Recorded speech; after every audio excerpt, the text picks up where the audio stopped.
Ezra McAllister's hands were shaking as he held the eviction notice. 3 days. He had 3 days to save the only home his daughter had ever known. Then a black carriage rolled up to his gate, and a wealthy widow stepped out with an offer that made his blood run cold: 500 acres of prime land for one night alone with him. He should have said yes. God knows he needed that land. But when he refused and told her his name, she turned white as a ghost and stumbled backward like he'd pointed a gun at her heart. Subscribe to our channel and watch until the end to discover why his name destroyed her. Comment your city below. Let us know how far this story has traveled. The July sun beat down on Cedar Creek Valley without mercy. Ezra McAllister stood on his porch reading the letter for the 3rd time, hoping the words might change. They didn't. "Papa." Lily's small voice made him fold the paper quickly and shove it into his back pocket. "Hey there, little bird." He crouched down to meet her eyes. "You finish feeding the chickens?" "Yes, sir, but Henrietta's being mean again. She pecked Martha right on the head." "Well, that ain't very neighborly of her." "That's what I told her." Lily crossed her arms. "She didn't listen." Ezra almost smiled. Almost. But the weight of that letter in his pocket made it hard to find joy in anything this morning. "Papa, why do you look sad?" He reached out and tucked a strand of yellow hair behind her ear. "Just thinking, sweetheart. Grown-up thinking. Mama used to say thinking too much gives you wrinkles. Your mama was right about most things." Lily studied his face with those gray eyes, Sarah's eyes, and Ezra felt his heart crack a little more. 3 years and it still hurt like yesterday. "You got more wrinkles today," she announced. "That's so." "Mm-hmm. Right here." She pointed at his forehead. "And here." She touched the corner of his eye. "Well, I reckon that's just my face getting older." "You're not old, Papa. Jed is old. You're just medium." Old Jed's voice carried from the barn. "I heard that, little missy." Lily giggled and ran toward the sound, her bare feet kicking up dust. Ezra watched her go, and the smile that had started to form died on his lips. 3 days. He had 3 days to come up with $400, or the bank would take everything. The land his father had worked until his hands bled. The cabin he'd built with Sarah, board by board, dream by dream.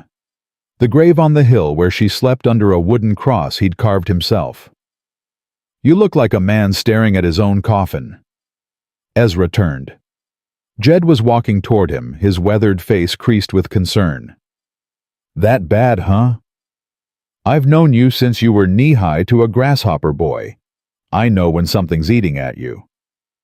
Jed stopped beside him and spat tobacco juice into the dirt. "What's in that letter?" Ezra pulled it out and handed it over. Jed read it slowly, his lips moving slightly. When he finished, he looked up with fire in his eyes. "Those sons of—" He caught himself glancing toward the barn where Lily had disappeared. "Those no-good vultures. Your daddy paid on this land for 20 years. And I've been behind for 6 months. They don't care about history, Jed. They care about money." $400. Jed shook his head. "Might as well ask for the moon. I could sell the cattle. All 30 head wouldn't fetch half that, not in this market. Besides, you sell the cattle, you got nothing to ranch with." Ezra knew that. He'd been over it 100 times in his head since the letter came yesterday. "I could go to town, ask for an extension." "You think Cornelius Webb is gonna give you more time? That man's been circling this land like a buzzard since your daddy died.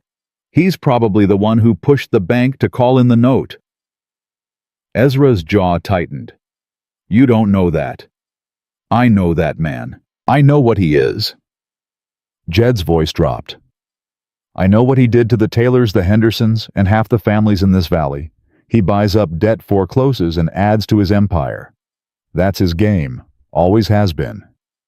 So what do you suggest I just give up? Let him take my daughters home?" "I'm suggesting you fight. But fight smart."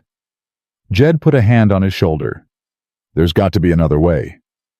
Before Ezra could respond, Billy Rollins came running from the south pasture, his young face flushed with excitement. "Mr. McAllister, there's a carriage coming, a fancy one." Ezra and Jed exchanged looks. Fancy how? Ezra asked. Black and shiny. Got gold on the wheels and everything. Never seen nothing like it. Webb, Jed asked. Webb drives a buggy, not a carriage. Ezra stepped off the porch. Who else would be coming out here? They didn't have to wait long to find out. The carriage appeared over the rise like something from another world. Billy hadn't exaggerated. It was the finest vehicle Ezra had ever seen. Black lacquer gleaming in the summer sun, pulled by two matching gray horses that probably cost more than his entire ranch. It stopped at the gate, and for a long moment, nothing happened. Then the door opened. A woman stepped out. She was dressed in black silk that seemed wrong for the July heat, her auburn hair pinned up beneath a hat that looked like it belonged in a city parlor. Her face was pale, her features sharp and beautiful, in a way that made Ezra uncomfortable.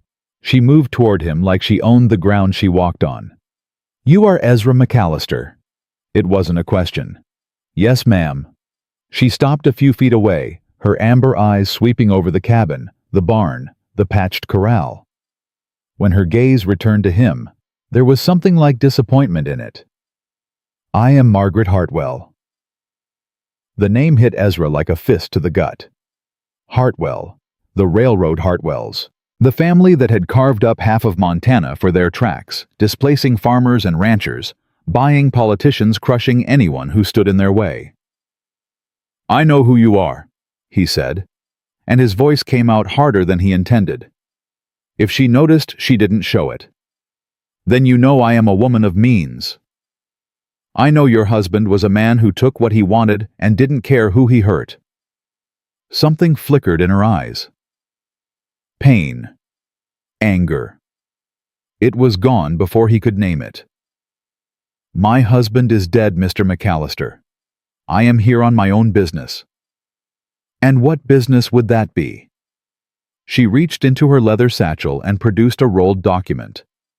The 500 acres that border your property to the north and east. Prime grazing land with river access. It belongs to me. Ezra knew that land. It had belonged to his family once before the railroad came through. Before everything changed. I'm aware of who owns it. I am prepared to deed it to you, today, no cost. The world seemed to tilt. Ezra heard Jed suck in a breath behind him. In exchange for what? He asked, though something in his gut already knew the answer would be ugly. Margaret Hartwell met his eyes without flinching. One night, from sunset to sunrise, I will be your sole guest. What happens during those hours is between us and God. The silence that followed was absolute. Then Billy let out a low whistle, and Jed growled, Why, you shameless? Jed. Ezra's voice cut through sharp as a blade. He didn't take his eyes off the woman. Take Lily inside. Ezra. Now. Jed's boots scraped against the dirt as he moved toward the barn. Billy stood frozen, his mouth hanging open. You too, Billy. Go check on the south fence. But, go. Billy went casting looks over his shoulder as he walked. When they were alone, Ezra took a step closer to Margaret Hartwell, close enough to see the faint tremor in her hands, close enough to smell the perfume she wore, something expensive and out of place in this world of dust and sweat.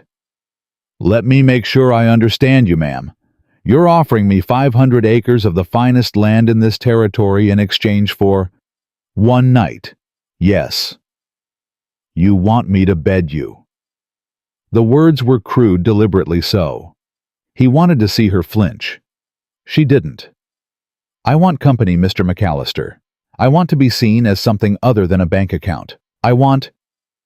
Her voice cracked, and she stopped. Drew a breath. Started again.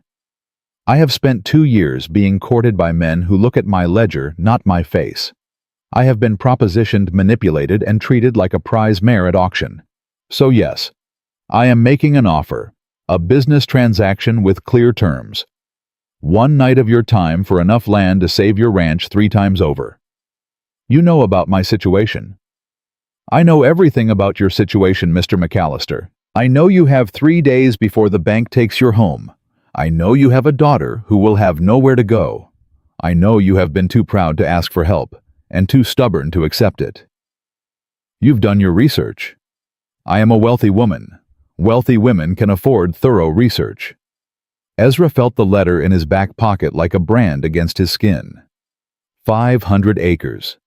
River access. Enough to pay off the bank and have land to spare. Enough to give Lily the future Sarah had dreamed of. And all it would cost was his soul. No.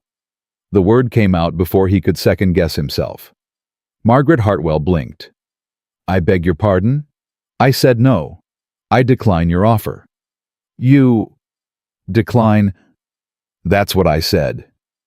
For the first time, something cracked in her composure. Do you understand what I am offering you, 500 acres? I heard you. Your daughter? Don't. His voice went cold. Don't you dare use my daughter to bargain with me. I am offering you salvation. You're offering me a transaction. There's a difference. She stared at him like he'd started speaking another language. What difference? The land is real. The deed is legal. You would own it free and clear. And I would know how I got it. So would God. So would the memory of my wife. He shook his head. Ma'am, I don't know what your life has been like. I don't know what brought you to the point where you think you can buy a man's dignity for a piece of paper. But I know this.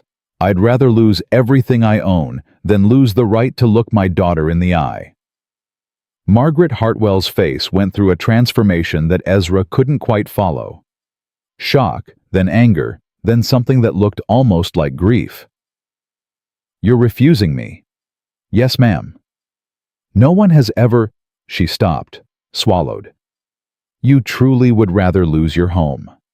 There's losing and there's losing. My home is more than this cabin. It's who I am, what I stand for. You can't buy that with all the land in Montana. She stood there clutching the rolled deed, looking lost in a way that made him feel a flicker of something unexpected. Not attraction, he wasn't that far gone. But something like recognition. Like he was looking at a person who had been drowning so long they'd forgotten what air tasted like.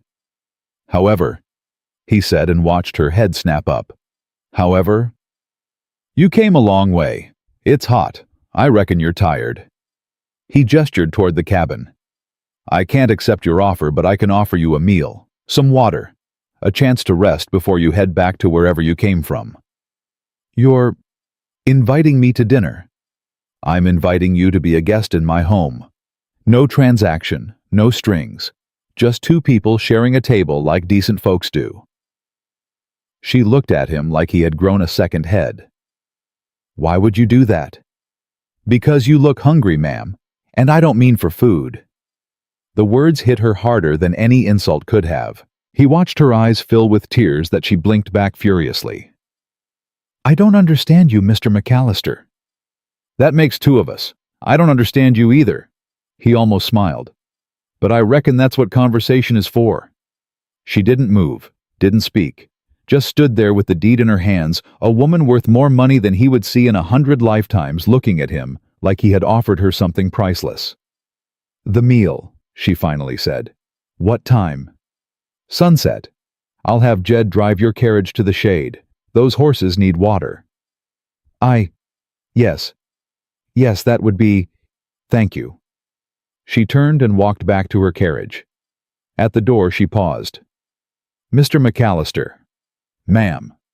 Why do you live out here so far from town, from people? He thought about it. Because out here a man's worth is measured by what he does, not what he owns. Because my daughter can run free without someone telling her she's not good enough. Because when I look at those mountains, I remember that there are things bigger than money. He met her eyes. You should try it sometime. Looking at mountains, I mean. It puts things in perspective. She didn't respond, just climbed into her carriage and closed the door.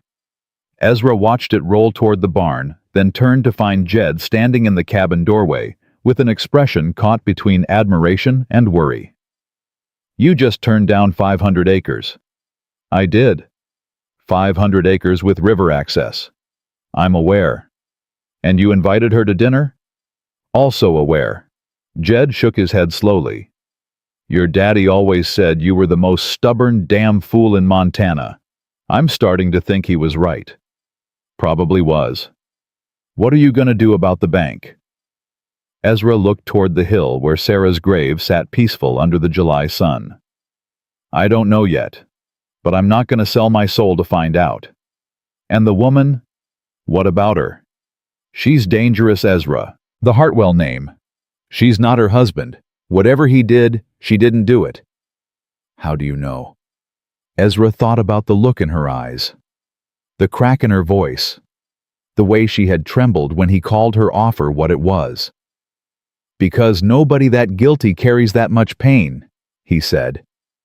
She's not a villain, Jed. She's a woman who forgot there's any other way to live. And you think you can teach her? I think I can feed her dinner. The rest is up to her. Jed muttered something under his breath about foolish young men and went back to his work. Ezra stood on the porch watching the heat shimmer rise from the valley floor. 3 days until the bank took everything. And tonight, he was cooking dinner for a Hartwell. Sarah would have laughed at the absurdity of it, or maybe she would have understood. She always did understand the things about him that he couldn't explain to anyone else. Papa? Lily had appeared beside him, quiet as a ghost. What is it, little bird? Who was that fancy lady? Just a neighbor. She's coming to dinner tonight. A neighbor? Lily frowned. She didn't look like a neighbor. She looked like a queen from one of Mama's books. Even queens get hungry. Is she nice? Ezra thought about it. I don't know yet, but I think she might be. Under all that fancy dress and that sad face, I think there might be someone nice trying to get out. Like Henrietta. Who? The mean chicken. She's only mean because she's scared. Jed told me. He said scared things act mean to keep other things away. Out of the mouths of babes. You might be onto something, little bird. I usually am. She tugged at his hand. Can I help cook dinner? I can make the biscuits. I only burned them a little last time. A little? Okay, a lot, but I'm better now. I practiced. You practiced making biscuits? On the chickens. They didn't complain. Ezra finally laughed. It felt strange in his chest, like a muscle he'd forgotten how to use. All right, you can help with the biscuits, but I'm watching the oven this time. Deal. She skipped toward the cabin, and Ezra followed, leaving the eviction notice in his pocket and the impossible situation for later. Right now, he had a dinner to prepare, and a woman who had forgotten what kindness looked like, and 3 days to figure out how to save everything he loved. But first, biscuits. The sun was beginning its slow descent when Jed appeared in the cabin doorway, his face troubled. She's coming out of that carriage. Ezra wiped his hands on a cloth and checked on Lily, who was carefully arranging wildflowers in a cracked jar on the table. It's time, Papa. It's time. I made it pretty. You did. Your mama would be proud. The words came easier now than they used to. 3 years of practice. He opened the door and stepped onto the porch. The heat of the day was finally breaking the air, cooling to something almost bearable. And there, walking toward the cabin, was Margaret Hartwell. She had changed. Gone was the black silk. In its place was a simpler dress, deep blue and plain. Her hair was still pinned, but less severely. She looked smaller, more human. In her hands, she carried a basket. I asked your man Jed if there was anything I could contribute, she said, stopping at the bottom of the porch steps. He said you were out of coffee. I had some in my provisions. She held out the basket. Inside, Ezra could see a bag of coffee beans, a jar of honey, and what looked like a wrapped wheel of cheese. That's kind of you, ma'am. Margaret, please, if I am to be a guest in your home, you might as well use my name. Then you'd better call me Ezra. The ghost of a smile crossed her face. Ezra. Yes. He took the basket and stood aside. Come in, Margaret. Dinner's almost ready. She climbed the steps, slowly pausing at the threshold. It smells different. Different how? Like a home. I had forgotten what that smells like. She stepped inside, and Lily immediately appeared from behind the table. Hello, I'm Lily. I made the flowers and the biscuits, but Papa helped with the biscuits because I burn things sometimes. Are you really a queen? Margaret blinked, thrown off balance by the barrage. A queen? You look like one. From Mama's books. The ones with the pretty pictures. No, I am not a queen. I'm just a woman. That's okay. Queens are boring anyway. They just sit on thrones and boss people around. Lily tilted her head. Do you boss people around? Lily. Ezra's voice carried a gentle warning. I'm just asking. Margaret knelt down, bringing herself to Lily's level. This close, Ezra could see the fine lines around her eyes, the weariness that no amount of money could hide. I used to boss people around, she told Lily honestly. Quite a lot, actually. It made me feel important. Did it make you happy? The question hung in the air. No, Margaret finally said. No, it didn't. Then why did you do it? Because I didn't know what else to do. Lily nodded sagely. Sometimes I pull Henrietta's tail feathers when I'm sad. It doesn't make me feel better either. Papa says hurt people hurt things. Your papa sounds like a wise man. He's the wisest. Lily reached out and patted Margaret's hand. Don't worry, we won't boss you around tonight. We'll just have dinner. Papa makes good stew. Margaret's eyes glistened. Thank you, Lily. That sounds wonderful. Dinner was simple. Beef stew with vegetables from the garden, biscuits that were only slightly overdone, and cool water from the well. They sat at the rough wooden table, 3 place settings, and for a while, no one spoke. Then Lily, who had never met a silence she couldn't fill, began to talk. She talked about the chickens, about the horse named Thunder, who wasn't actually scary despite his name, about her friend the gopher, who lived behind the barn, about her mama's grave on the hill, and how she brought flowers there every Sunday. Margaret listened with an intensity that surprised Ezra. She asked questions. Real questions. Not the polite, hollow queries of society, but genuine curiosity about a child's world. And what do you want to be when you grow up? Margaret asked. Lily considered this seriously. A cowboy. Or a doctor. Or a cowboy doctor. A cowboy doctor. Someone has to take care of the sick cows. That's called a veterinarian, Ezra offered. That's too many letters. I'll just be a cowboy doctor. Margaret laughed. It was an unexpected sound, rusty like machinery that hadn't been used in years. I think you would be an excellent cowboy doctor, Lily. Thank you. What did you want to be? The question caught Margaret off guard. Ezra saw it in the way her hand tightened on her spoon. I wanted to be a teacher, she said quietly. Before I got married. You should still be one. Papa says it's never too late for anything except dying, and you're not dead. Lily, Ezra said. What? She's not.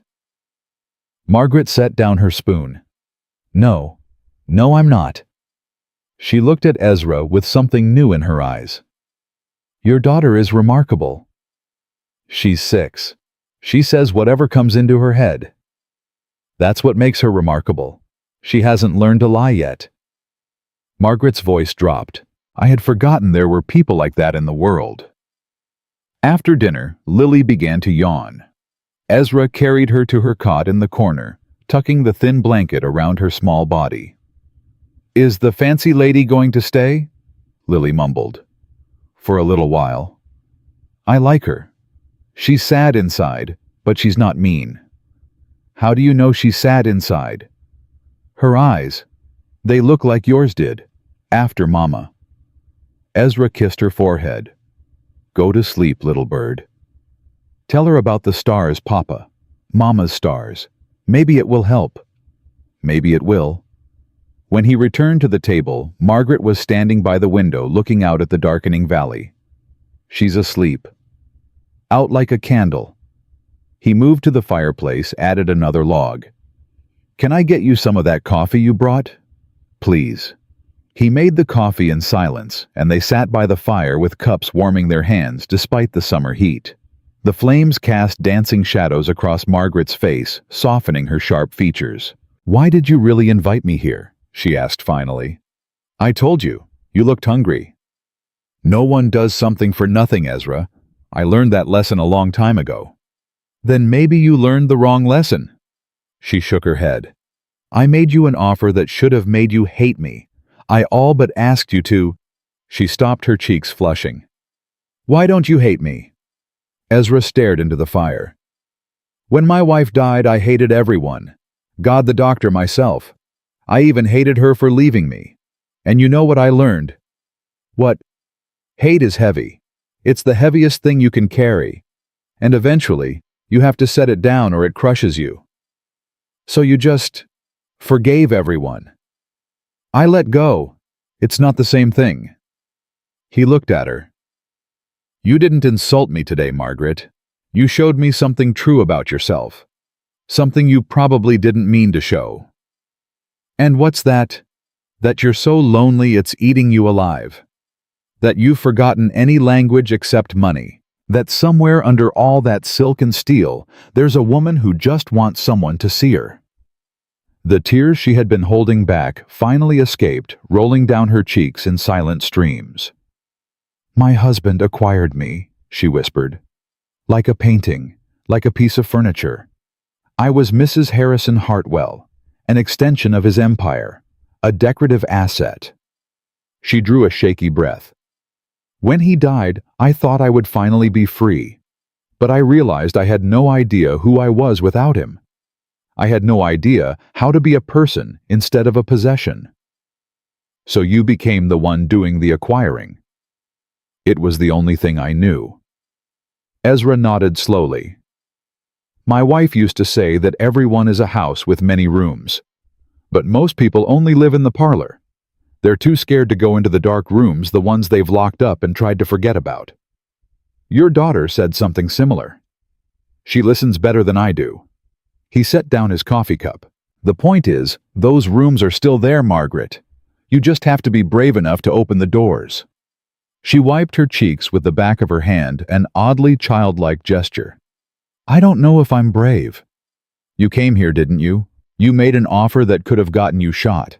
You stayed when I turned you down. That takes something." "Desperation, perhaps." "Maybe. But desperation and courage look alike in the dark." They sat in silence for a while, the fire crackling between them. Then Margaret spoke again, her voice steadier. "Tell me about your wife." "Sarah." He smiled, and it hurt in the best way. "She was terrible at cooking. Couldn't bake bread to save her life. But she could gentle any horse, calm any storm, and see right through any lie." He touched the handkerchief in his pocket, her handkerchief.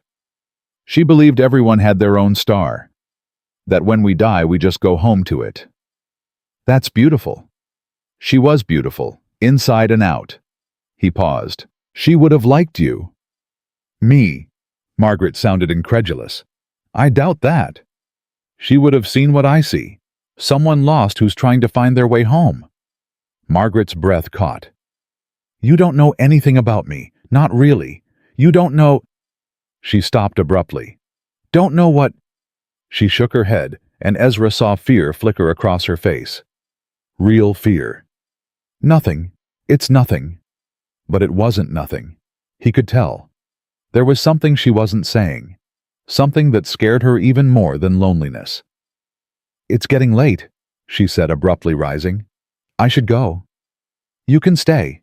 There's a pallet by the fire." "No, I need to think.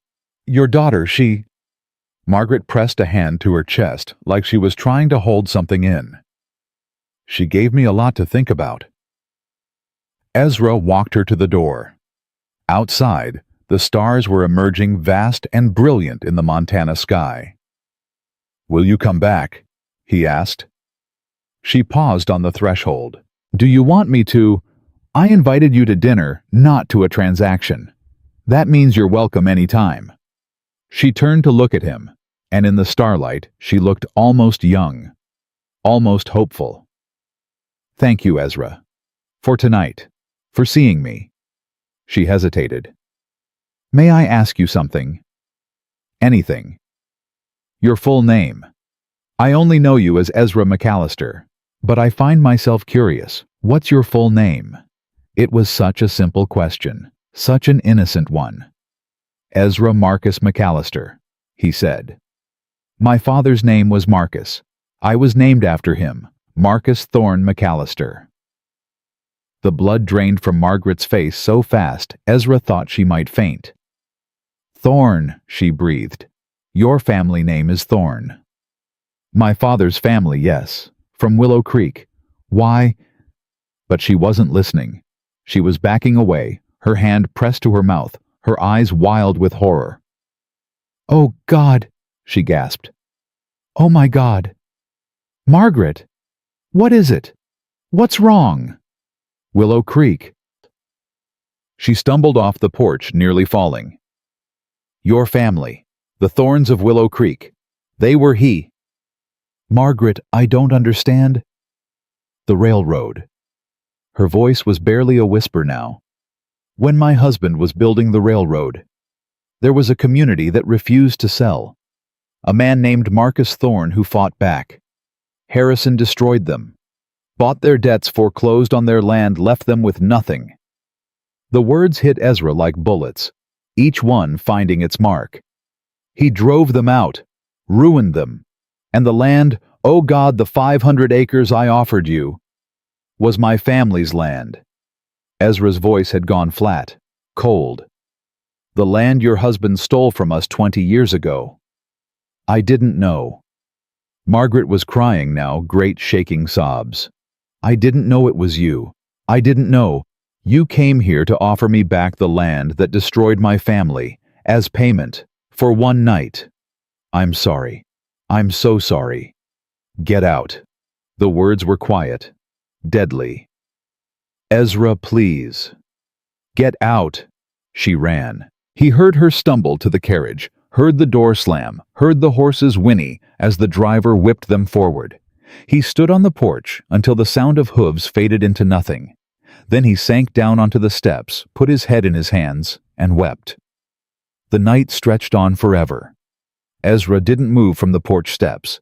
He sat there as the stars wheeled overhead, as the summer heat gave way to cool darkness, as the hours crawled by like wounded animals. Marcus Thorne McAllister. His father's name. The name of a man who had fought the railroad until they broke him. Who had stood in front of his burning barn and wept. Who had died 2 years later with nothing but his pride intact. And tonight, Ezra had sat across from the woman who carried the name of his father's destroyer. He had fed her dinner. He had told her about Sarah. He had almost, Papa! Lily's voice cut through the darkness. She stood in the doorway, her thin nightgown ghostly in the starlight. Go back to bed, little bird. You're crying. I'm fine. No, you're not. She padded across the porch on bare feet and sat down beside him. Your eyes are all red. Like when Mama died. He couldn't lie to her. He'd never been able to. I learned something tonight that hurt me. About the fancy lady? Yes. Lily leaned against his arm. Did she do something bad? Her husband did, a long time ago. Before you were born. Before I even met your mama. What did he do? Ezra closed his eyes. He took something from our family. Something we can never get back. Like a thief. Worse than a thief. A thief takes your things. This man took our future.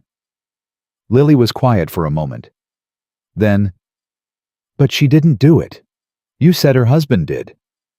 It doesn't matter. Papa. Her small hand found his in the darkness.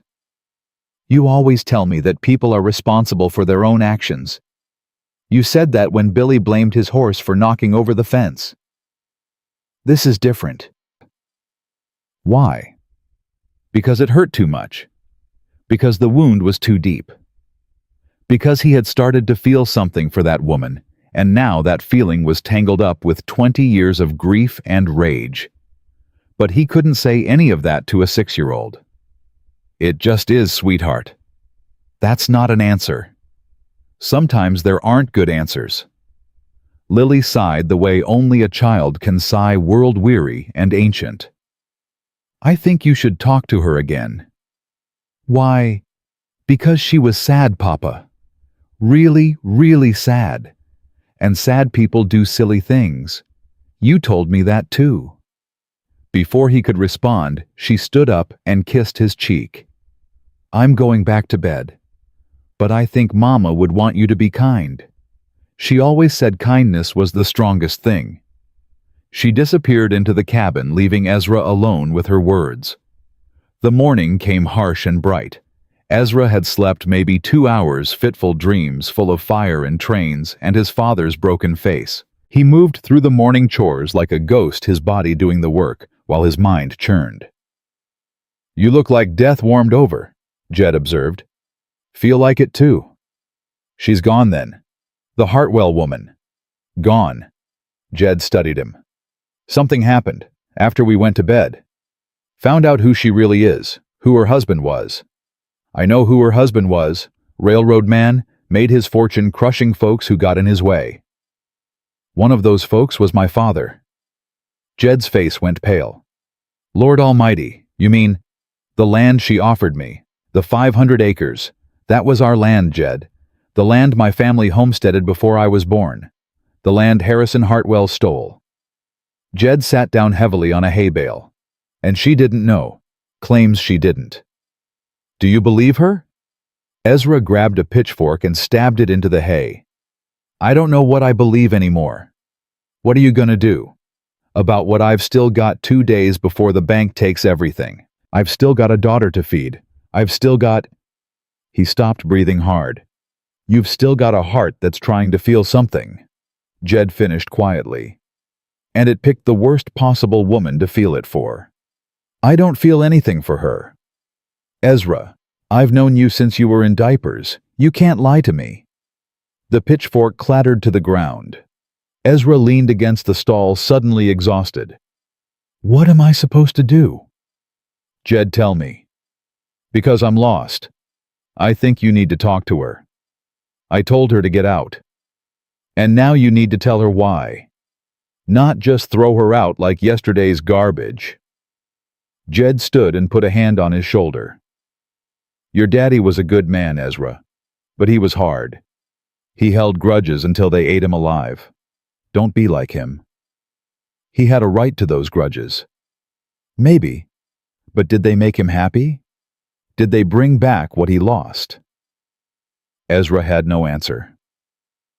3 hours later, he rode into town. Cedar Creek wasn't much a main street with a general store, a saloon, a church, and a bank. The bank that held his future in its cold stone vault. But Ezra wasn't going to the bank. He was going to the Grand Hotel, the only place in town a woman like Margaret Hartwell would stay. The clerk behind the desk looked up with practiced indifference.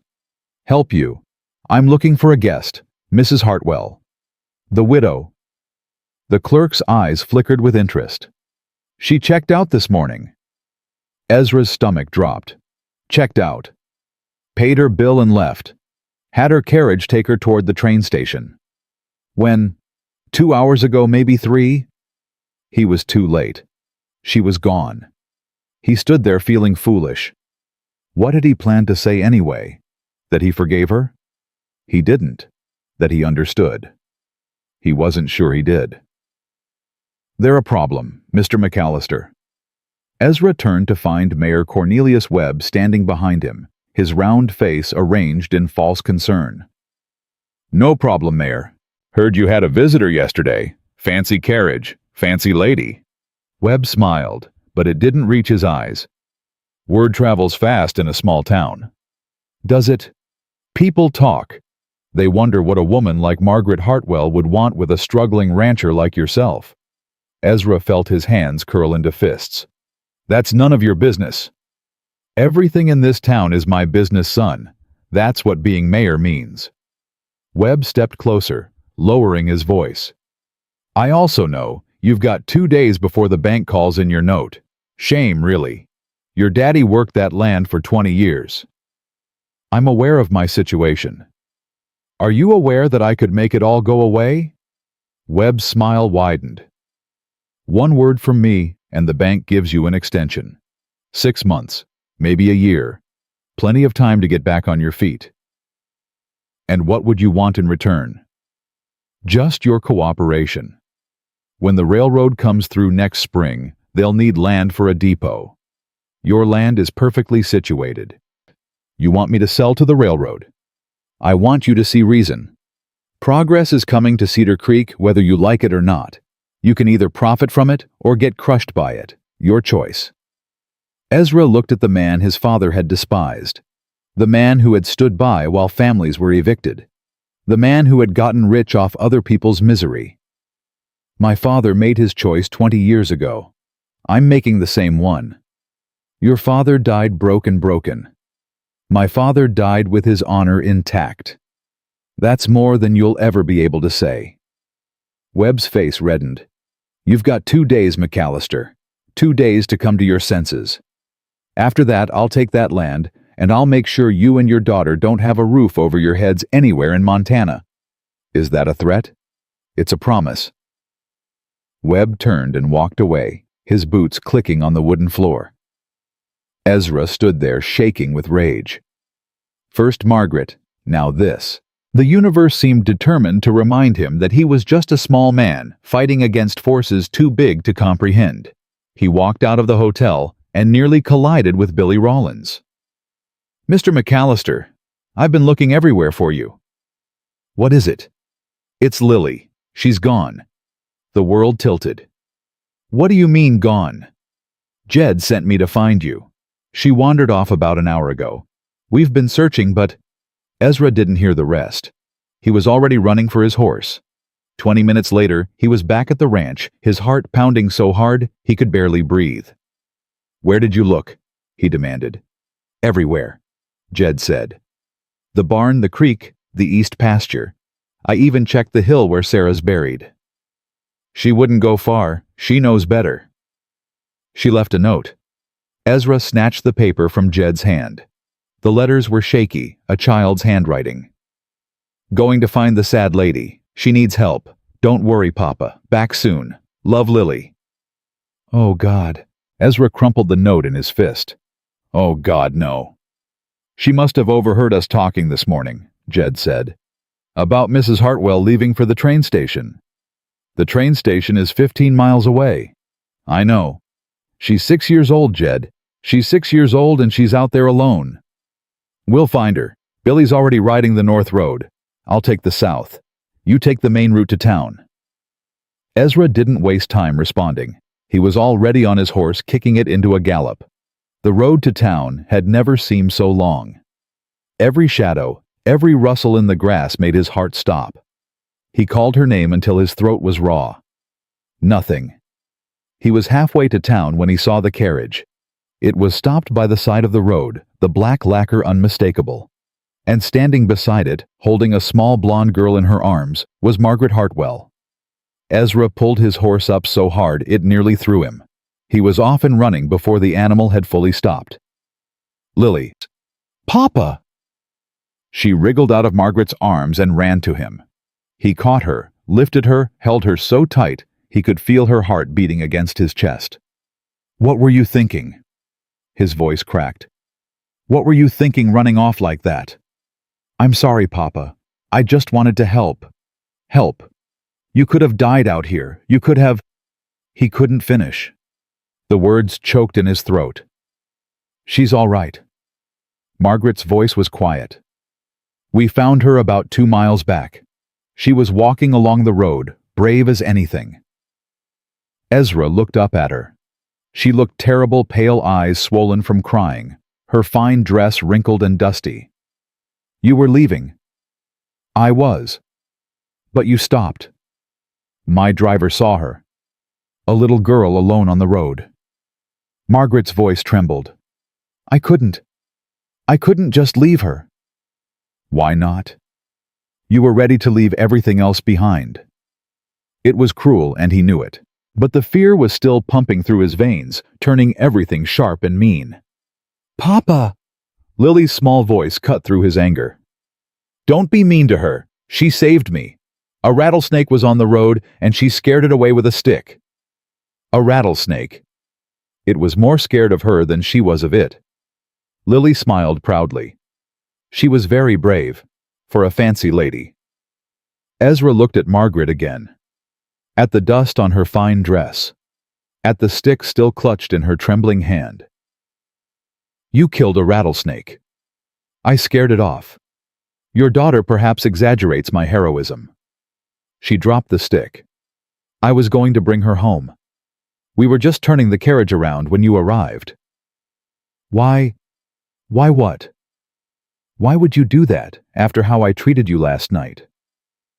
Margaret's eyes filled with tears, but she didn't look away. "Because she's a child, because she was in danger, because—" She took a shaky breath. "Because some things matter more than pride, more than pain. I spent my whole life not understanding that. Your daughter helped me see it, last night and again today." Lily patted her father's cheek. "See, Papa? She's not bad. She's just sad and scared, like Henrietta." "Like Henrietta," Ezra repeated weakly. "The mean chicken," Margaret said, and despite everything, a laugh escaped her. "Yes, she explained the chicken to me on the ride, in great detail." "Henrietta's actually very nice once you get to know her," Lily said seriously. "You just have to be patient." Ezra set his daughter down gently. "Lily, go wait by the horse. I need to talk to Mrs. Hartwell." "Are you going to yell at her?" "No." "Promise?" "I promise." Lily gave Margaret one last look, a look full of a child's unwavering faith, then skipped toward the horse. When she was out of earshot, Ezra turned back to Margaret. "I owe you an apology." "No, you don't. Last night I said things. You said the truth." Her voice was steady now, though her hand still shook. "Your family was destroyed by mine. You have every right to hate me. But you didn't know. Does that matter? I carry his name. I spent his money. I lived in his house and wore his jewels and never once asked where it all came from." A sob escaped her. "I was a coward, a willing coward. And when he died, I told myself I was free. But you can't be free from the past just by wishing it away." "No, you can't." They stood in silence for a moment, the summer heat pressing down on them, the dust settling around their feet. "I had the carriage turned around before we found her," Margaret said quietly. "I was already coming back." "Why?" "Because I spent the whole night thinking about what your daughter said, about being brave enough to open all the rooms." She met his eyes. "I've been hiding in the parlor my whole life. I think it's time I opened some doors." "What does that mean?" "It means I want to make this right. Not with money. I understand now that money can't fix what was broken. But there has to be something I can do, some way to atone. My father is dead. My family's land is gone. What could you possibly do? Help you keep what you have left?" Ezra shook his head. "I told you, I won't take your money." "I'm not offering money. I'm offering justice." Her voice hardened. "Cornelius Webb. He was my husband's partner in everything that happened to your family. He's the one who identified the homesteaders who would resist. He's the one who manipulated the banks. Harrison provided the capital, but Webb provided the cruelty." "I know what Webb is." "Do you know what he's planning? He wants your land for the railroad. He's been buying up debt all over the valley, waiting for people to fail so he can take their property. When the new rail line comes through, he'll sell it all for 10 times what he paid." "How do you know this?" "Because Harrison kept records, detailed records of every deal, every bribe, every threat, and when he died, those records became mine." Ezra stared at her. "You have proof." "I have everything. Names, dates, amounts. enough to destroy Webb and everyone who helped him. Why haven't you used it? Because I was afraid. Because using it would mean admitting what my husband really was. What I had been a part of even unknowingly. She lifted her chin. I'm not afraid anymore. What changed?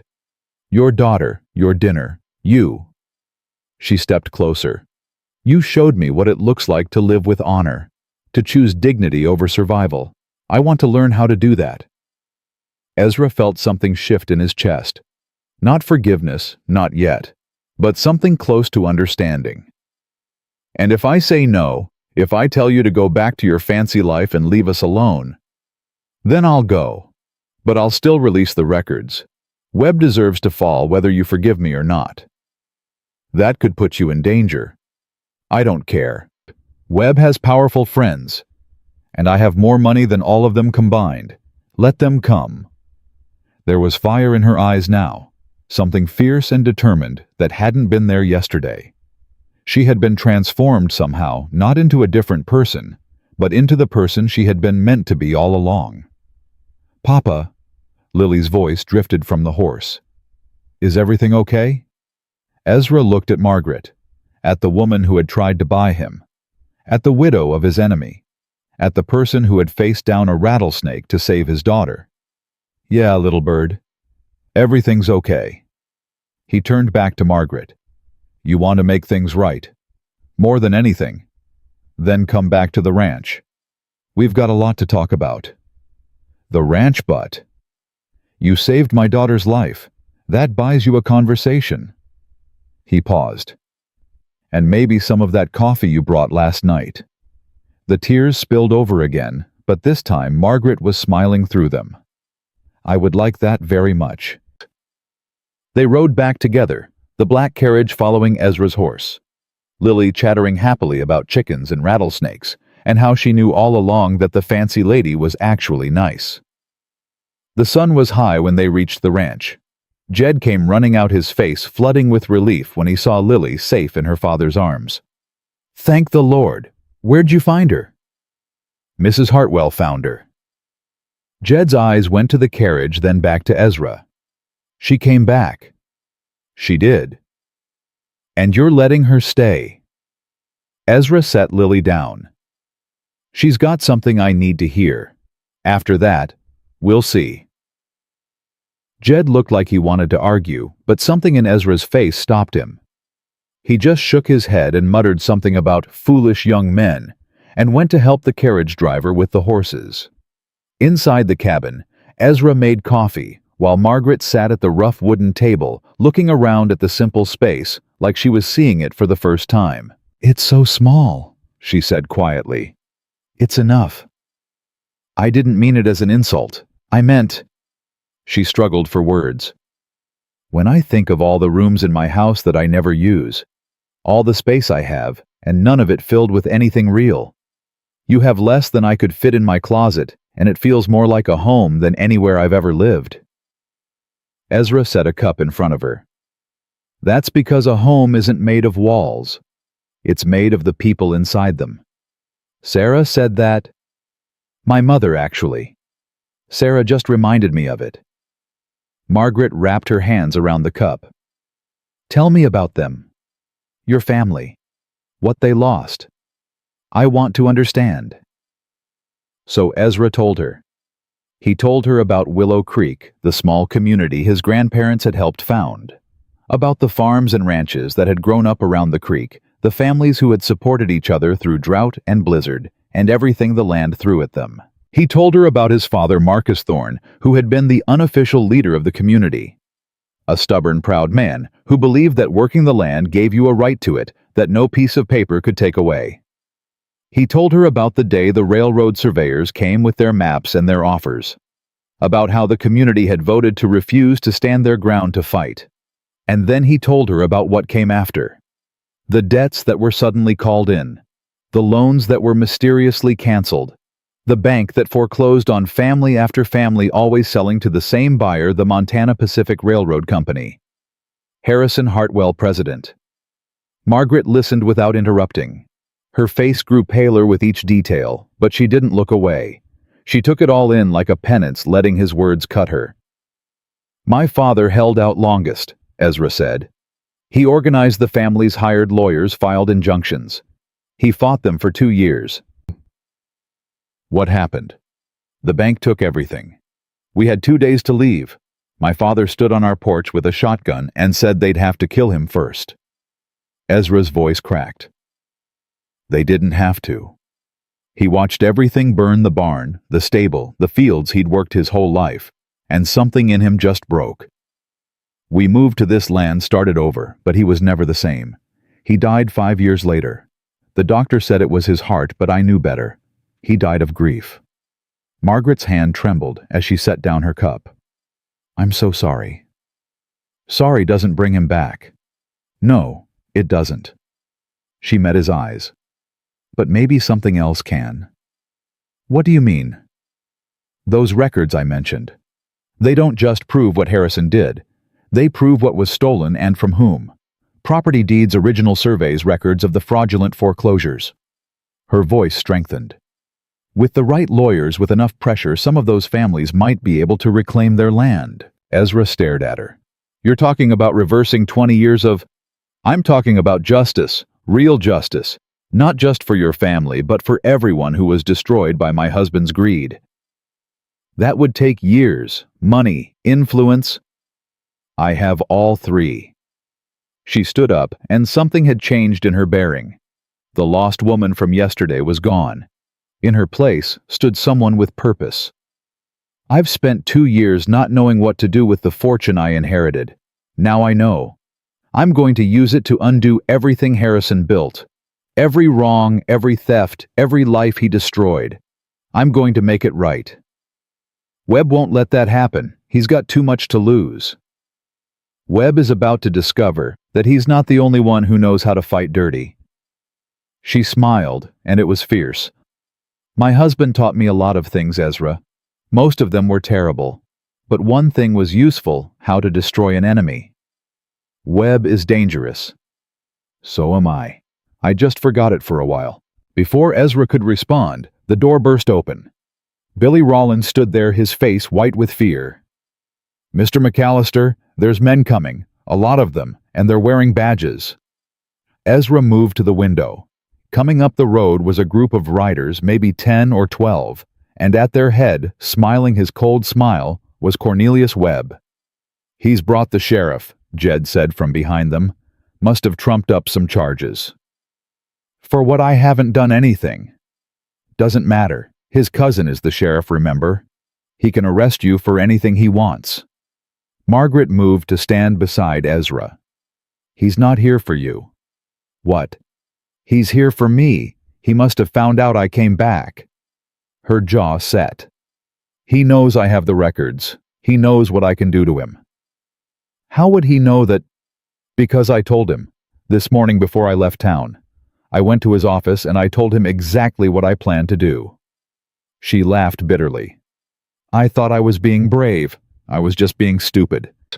The riders were close now. Close enough to see the guns on their hips. Get Lily, Ezra said to Jed. Take her out the back. Hide her in the root cellar until this is over. Ezra. Now. Jed went. Margaret reached for Ezra's arm. I'm sorry. I didn't mean to bring this to your door. Too late for sorry. He grabbed his rifle from beside the fireplace. Now we deal with it. He walked out onto the porch, Margaret right behind him, as Cornelius Webb and his men rode into the yard. Webb pulled his horse to a stop 10 feet from the porch. His smile was wider than ever, but his eyes were cold as winter ice. Well, well, the widow Hartwell. I thought you'd be halfway to Denver by now. Plans change, Margaret said. They do indeed. Webb shifted his gaze to Ezra. McAllister, I see you've found yourself some interesting company. Can't say I approve. Ezra kept his rifle low but ready. Last I checked, I don't need your approval for anything. That's where you're wrong. Webb produced a folded paper from his coat. I have here a warrant for the arrest of Margaret Hartwell. On what charge? Theft, fraud. Conspiracy to defraud the Montana Pacific Railroad of documents belonging to the company. Margaret laughed. It was sharp and bitter. Those documents belonged to my husband. When he died, they became mine. You know that as well as I do. The courts will decide what belongs to whom. In the meantime, Sheriff Dawson here has a duty to execute this warrant. The sheriff, a heavy man with a thick mustache and nervous eyes, shifted uncomfortably on his horse. Mrs. Hartwell, I'm going to need you to come with us. She's not going anywhere. Ezra stepped forward, positioning himself between Margaret and the riders. This ain't your fight, McAllister. Webb's smile faded. Step aside. Make me. The tension crackled like heat lightning. Ezra could feel the eyes of Webb's men on him calculating waiting. 10 against 1 wasn't good odds, but he'd faced worse. You're making a mistake, Webb said softly. I came here prepared to be reasonable. The banknote, the foreclosure, all of that can go away. Just give me the woman, and we'll call it even. You think I'd trade a person for money? Your father did. Traded his pride for his land and lost both. Don't make the same mistake. Something snapped in Ezra's chest. You don't get to talk about my father. You don't get to say his name. Marcus Thorne was a stubborn fool who didn't know when he was beaten. Looks like it runs in the family. Ezra raised his rifle. Get off my land. Or what, you'll shoot the sheriff, that'll go well for you. I'll shoot you. Let them sort out the rest. Webb's eyes flickered. For the first time, uncertainty crossed his face. He was used to people backing down, used to fear and compliance. He wasn't used to men who had nothing left to lose. Think about your daughter, Webb said, and his voice had lost some of its smoothness. Think about what happens to her if you end up dead or in prison. I am thinking about her. I'm thinking about the kind of man I want her to remember. Papa. The voice came from behind the barn. Lily was running toward them, Jed chasing after her, his old legs unable to keep up. Lily, no! Ezra's heart seized. She ran straight past the horses, straight through the line of armed men, and planted herself in front of her father with her small arms spread wide. You can't hurt my papa. You can't. Webb looked down at her with something like amusement. Well, isn't this touching? Leave us alone. You're a bad man, I can tell. Lily. Ezra's voice was strangled. Go back inside. No. Mama said we have to stand up to bullies. She said, Your mama is dead. Webb cut in. And if your father doesn't learn some sense, you'll be an orphan. Lily's lower lip trembled, but she didn't move. My mama watches me from her star. She sees everything you do, and she's going to make sure you get what you deserve. The words hung in the air. Some of Webb's men shifted uncomfortably. Even the sheriff looked away. Margaret stepped forward and gently took Lily's hand. You're very brave, but your papa needs you to be safe right now. Can you do that for him? Lily looked up at her, then back at her father. Promise you won't let them hurt him. I promise. Lily nodded slowly and allowed Margaret to pass her back to Jed, who had finally caught up wheezing.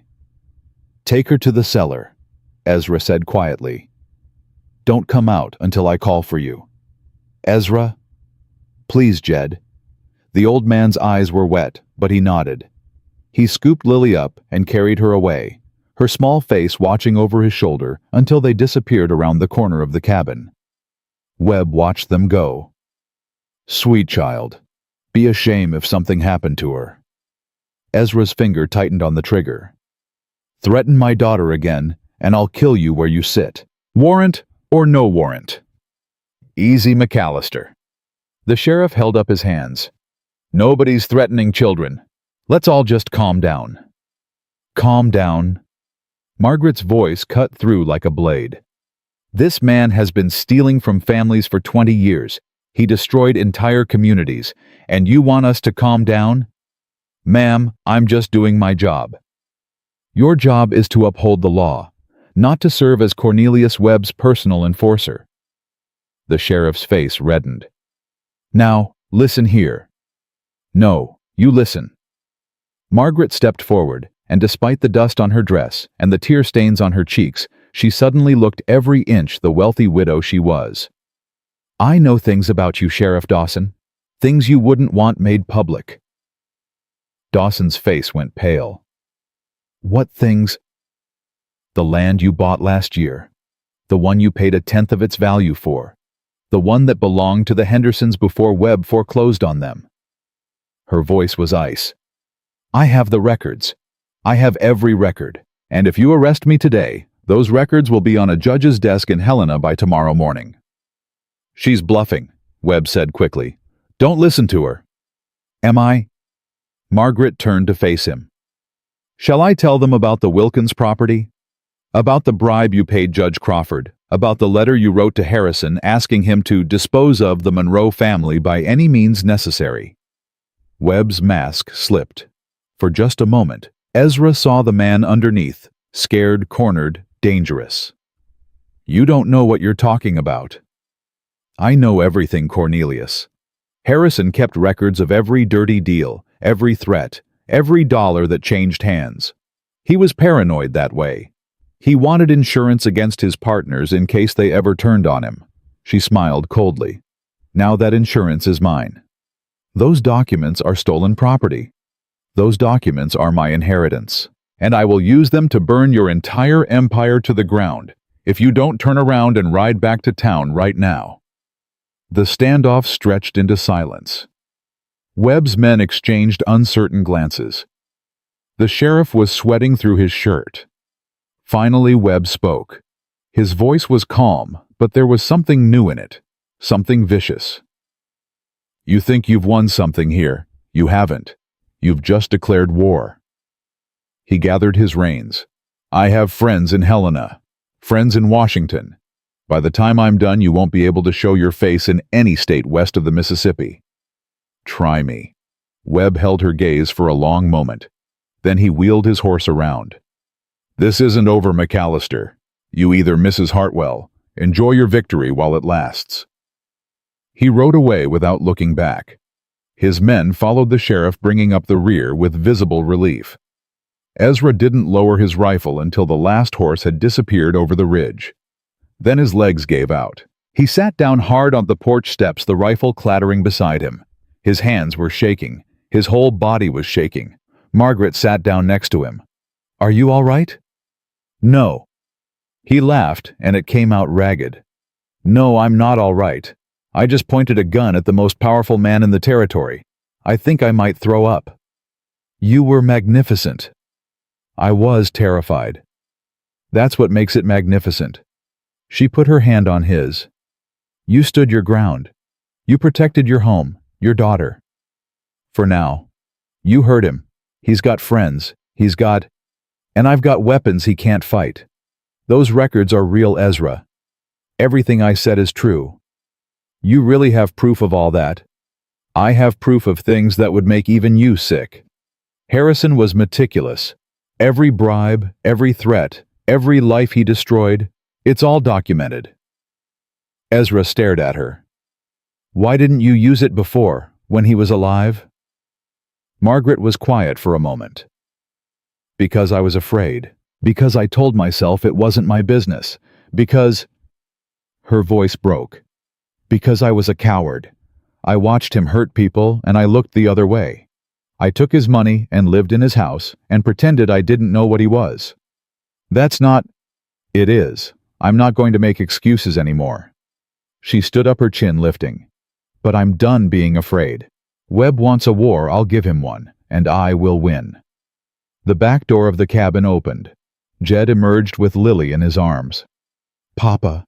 Her small voice was uncertain. "Are the bad men gone?" "They're gone, little bird." She wriggled down and ran to him, throwing her arms around his neck. "I was so scared. But I remembered what Mama said, about being brave even when you're scared. You were too brave. You shouldn't have run out there. But I had to help. I know." He held her tight. "I know you did." Over her shoulder, he saw Margaret watching them. There was something in her eyes, longing maybe, or grief, the look of someone who had never had what he held in his arms and was only now realizing what they had missed. "Mrs. Hartwell." Margaret startled. Yes, thank you, for what you did, what you said to Webb. I meant every word. I know you did. He paused. I think maybe I've been judging you for the wrong reasons. You had every right to judge me. Maybe. But my daughter reminded me of something. He looked at Lily. She told me that hurt people do hurtful things, that you were like her mean chicken. Henrietta. Margaret's lips twitched. Henrietta. She said you were probably scared, not mean, and I'm starting to think she's right. Lily beamed. I'm always right, Papa. You should listen to me more. I probably should. He set her down. Go wash up, little bird. It's almost time for dinner. Is Mrs. Hartwell staying for dinner? Ezra looked at Margaret. If she wants to. I would like that very much. Lily cheered and ran inside. Jed watched her go, then turned to Ezra with a long look. What? Ezra asked. Nothing. Just wondering what your daddy would say about all this. Probably that I'm a damn fool. Probably. Jed glanced at Margaret. But maybe the right kind of fool. He walked back toward the barn, leaving them alone. Dinner that night was quiet, but different from the night before. The tension was still there, but it had changed shape. They weren't strangers anymore. They were something else, allies maybe. Or something more complicated. Lily did most of the talking, filling the silence with stories about her chickens, her imaginary friend named Mr. Whiskers, and her detailed plans for becoming a cowboy doctor. Margaret listened with genuine attention, asking questions, laughing at the right moments. She seemed lighter than before. The weight of secrets was no longer crushing her. After Lily was in bed, Ezra and Margaret sat on the porch watching the stars emerge. I need to tell you something, Margaret said. More secrets. One more, the most important one. She took a deep breath. I know why Webb came today. It wasn't just because I threatened him. What do you mean? He's scared, Ezra. Really scared. Because those records don't just prove what he did in the past. They prove what he's planning to do next. Which is the railroad expansion. The new line they're building next spring. It's going to come through Cedar Creek Valley. Specifically, it's going to come through your land. Ezra went cold. My land. And the land surrounding it. Webb has been buying up property all over the valley, but there are a few holdouts. Families who won't sell. You're one of them. That's why he's been pressuring the bank. Why he wants to foreclose. He needs your land. Without it, the railroad has to go around the valley, adding months to the construction and millions to the cost. The investors will pull out. His whole scheme collapses. So this isn't just about revenge, it's about money. With Webb, it's always about money. Margaret turned to face him. But that's also his weakness. He's overextended himself. He's borrowed heavily to buy up property, counting on the railroad deal to pay it all back. If that deal falls through, he's ruined. How do we make it fall through? We expose him. We take those records to Helena, to the territorial governor, to the newspapers. We show the world what he really is. Will that be enough? Maybe not. But it's a start. She reached out and took his hand. I can't promise you victory, Ezra. I can't promise that Webb won't find a way to hurt us. But I can promise you this. I will fight beside you until the end, whatever that end looks like.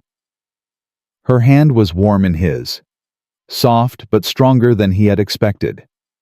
Why? He asked. Why what?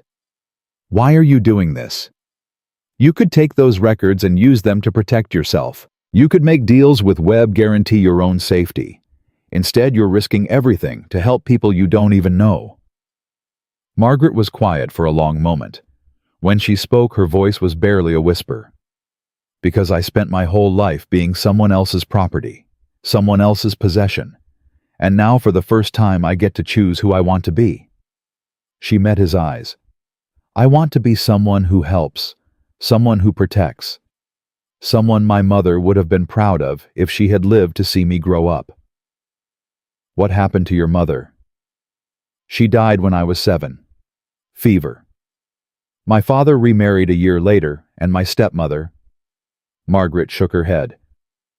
Let's just say I learned early that survival meant silence, that the only safety was in being useful, that love was something other people had.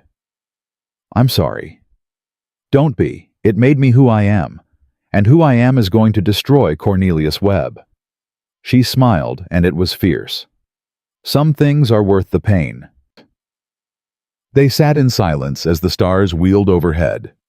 Somewhere in the distance, a coyote howled. I should go, Margaret said finally. I've taken enough of your hospitality. Where will you stay? The hotel in town. I'll start making plans in the morning. There's a lot to do. Webb will know where you are. I'm counting on it. Let him come. I'm not hiding anymore. She stood, and Ezra stood with her. They faced each other in the starlight, and something passed between them. Not quite trust, not quite forgiveness, but the beginning of both. Thank you, he said, for everything you did today. For my daughter. Your daughter is remarkable. She reminds me of who I wanted to be before life got in the way. It's not too late, you know, to be that person. No, she smiled. I'm beginning to believe that. She turned to go, then stopped. Ezra. Yes. That land I offered you, the 500 acres, it really was your family's. I know. When this is over, when Webb is finished, I want you to have it back, not as a transaction, not as payment, just because it belongs to you. Margaret, don't argue with me. I've made up my mind. She walked toward her carriage, then paused at the door. Good night, Ezra. Sleep well. You too. Be careful. I will. The carriage rolled away into the darkness, leaving Ezra alone with the stars and the memory of her hand in his. He stood there for a long time, thinking about everything that had happened. About his father, about Sarah, about the woman who had come to buy him and ended up giving him something far more valuable: hope. When he finally went inside, Lily was still awake. Papa. What is it, little bird? Is Mrs. Hartwell going to come back? I think so. Good. Lily yawned. I like her. She's sad, but she's trying. That's what matters, right? Trying. Yeah, sweetheart. That's what matters. Papa. I think Mama would like her too. Ezra felt his throat tighten. What makes you say that? Because Mama liked everyone who tried. Remember, she always said the trying was the important part, not the being perfect. Your Mama was very wise. I know. Lily's eyes were already closing. Night, Papa. Good night, little bird. He kissed her forehead and walked back to the window. The carriage had long since disappeared, but he stood there anyway, watching the road, as if she might come back. As if she might already be coming back. The next morning, everything changed. Ezra was in the barn when Billy came running with a newspaper clutched in his hand. Mr. McAllister, you gotta see this. Ezra took the paper and felt his blood freeze. The headline screamed across the front page. Wealthy widow found dead. Suicide suspected. Beneath it was a photograph of Margaret Hartwell. The paper slipped from his fingers and fell to the ground. Billy was saying something, but Ezra couldn't hear him. The world had gone silent, except for the pounding of his own heart. Margaret. Dead. He grabbed the paper and read the article with trembling hands. Found in her hotel room this morning. Apparent overdose. No signs of struggle. A note was found expressing remorse for past sins. A note. Margaret hadn't been remorseful. She had been determined, fierce, ready to fight. She hadn't killed herself. She had been murdered, and Ezra knew exactly who had done it. Ezra rode into town like a man possessed. The horse was lathered by the time he reached the hotel. He didn't bother tying it, just jumped off and stormed through the front door. The clerk behind the desk jumped back. "Mr. McAllister, you can't—" "Which room?" "Sir, the sheriff said no one is allowed." Ezra grabbed the man by his collar and lifted him half off his feet. "Which room?" "12, second floor." "But—" Ezra was already running for the stairs. The door to room 12 was closed but not locked. He pushed it open and stopped dead. Sheriff Dawson stood in the middle of the room, papers scattered around his feet. 2 deputies flanked him. And on the bed, covered by a white sheet, was a shape that made Ezra's stomach turn to ice. "McAllister!" Dawson's hand went to his gun. "You shouldn't be here. She didn't kill herself. The evidence says otherwise." "What evidence?" "A note." Ezra stepped forward. Margaret Hartwell was the most determined woman I've ever met. She was ready to fight. She was ready to destroy Webb. She wouldn't have— Sometimes people change their minds. Not her. Not like this. Dawson's eyes flickered. For just a moment, something human showed through his lawman mask. "Look, McAllister, I understand you're upset, but this case is closed. The coroner ruled it a suicide. There's nothing more to investigate. Because Webb told you to close it. Watch yourself. Or what, you'll arrest me too. Maybe I'll have an accident in my cell." Ezra was shaking with rage. "He killed her, Dawson. You know it. Everyone in this town knows it." "That's a serious accusation." "It's the truth." Dawson glanced at his deputies, then back at Ezra. When he spoke again, his voice was lower. "Even if it was, and I ain't saying it is, there's nothing I can do. Webb owns this town. He owns the judge. He owns me." Shame flickered across his face. "You want justice? You won't find it here." "Then where?" Dawson didn't answer. He just looked at the covered body, then at the papers on the floor. "Get out, McAllister, before I have to arrest you for interfering with an investigation." Ezra looked at the bed, at the shape that had been Margaret, at the woman who had saved his daughter and promised to fight beside him. "Can I at least say goodbye?" Something in his voice must have reached Dawson. The sheriff hesitated, then nodded at his deputies. "Give him a minute." The deputies filed out. Dawson paused at the door. "1 minute, then you're gone." He closed the door behind him. Ezra walked to the bed. His hands were trembling as he reached for the sheet. He had seen death before. Sarah's face peaceful in the end. His father's twisted with pain and failure. But this— He pulled back the sheet and froze. The woman on the bed was about Margaret's age. Same build, same auburn hair. But it wasn't Margaret. Ezra's mind reeled. He looked closer, his heart pounding so hard he could barely think. The face was similar, but wrong. The nose was different. The hands, Margaret's hands, had been soft, uncalloused. These hands were rough, a working woman's hands. This wasn't Margaret Hartwell.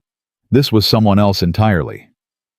30 seconds, Dawson called from outside. Ezra pulled the sheet back into place. His thoughts were racing. If this wasn't Margaret, then where was she? Who was this woman? And why had someone gone to such lengths to make everyone believe Margaret was dead? He walked to the door and opened it. "Satisfied?" Dawson asked. "Yeah." Ezra kept his voice flat. "Yeah, I'm satisfied." "Good. Now get out of my town before I change my mind about that arrest." Ezra walked past him without another word, but his mind was spinning with possibilities. Margaret was alive. She had to be. And whoever had staged this elaborate deception had done it for a reason. He found Jed waiting outside the hotel holding his horse. "Well, not here." Ezra grabbed the reins and swung up. "We need to talk. Somewhere private." They rode in silence until they were clear of town. Then Ezra pulled up and turned to the old man. "It's not her." "What?" "The body. It's not Margaret." Jed's face went pale. "Are you sure?" "I saw her hands. Her face. Close up." Ezra shook his head. Someone found a woman who looked like her and staged the whole thing. But why? I don't know, but I intend to find out. They rode back to the ranch, Ezra's mind working the whole way. If Margaret was alive, she was either hiding or captured. If she was hiding, she would have found a way to contact him. That meant she was probably being held somewhere. But where? And by whom? The answer came to him as they crested the final hill. Webb's men were at the ranch. Billy was on his knees in the dirt, his hands behind his head. Two men with rifles stood over him.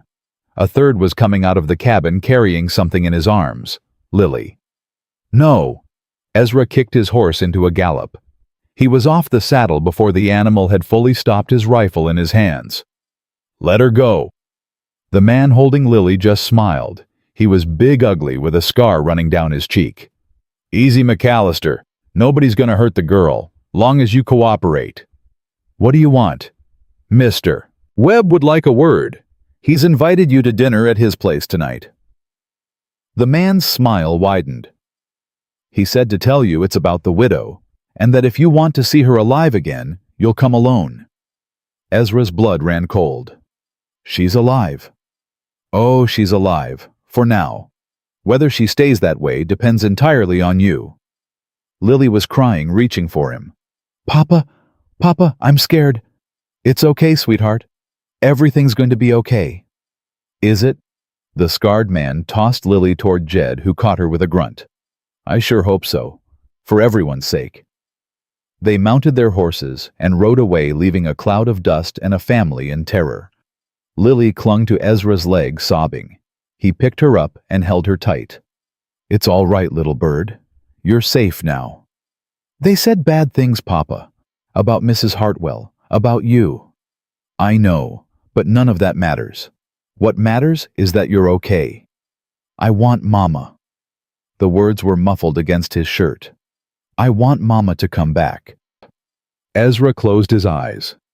I know, sweetheart. I know. Later, with Lily asleep in her cot and Billy watching over her, Ezra sat on the porch with Jed. You can't go, Jed said flatly. I have to. It's a trap. You know it's a trap. I know Margaret is alive. I know Webb has her. And I know that if I don't show up, he'll kill her. He might kill you both anyway. Probably. But I can't leave her there. Ezra stared at his hands. She saved Lily.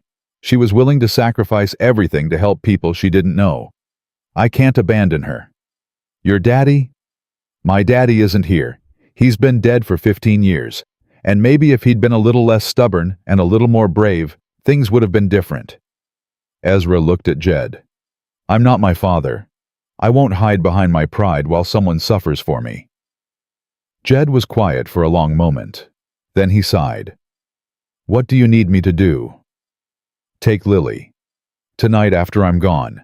Take her to the Thompson place. Martha Thompson will look after her if something happens to me. And if nothing happens, then I'll come get her in the morning, and we'll figure out what comes next. This is madness, Ezra. I know, but it's the right kind of madness. The sun was setting when Ezra rode toward Webb's estate. It was the largest property in the territory, a sprawling house that looked more like a fortress than a home. Webb had built it with railroad money, stolen land money, blood money. Every brick represented someone's broken dreams. Guards met him at the gate. Mr. McAllister, we've been expecting you. They took his rifle, his pistol, even the knife in his boot. Then they led him up the long drive to the front door. Webb was waiting in the parlor. He was dressed in a fine suit, a glass of whiskey in his hand, looking for all the world like a gracious host welcoming a friend. Ezra, so glad you could make it. Where is she? Straight to business. I admire that about you. Webb sipped his whiskey. She's here, safe, unharmed, for now. What do you want? What I've always wanted. Your land, your cooperation, your signature on a piece of paper. Webb set down his glass. The railroad deal closes in 3 days.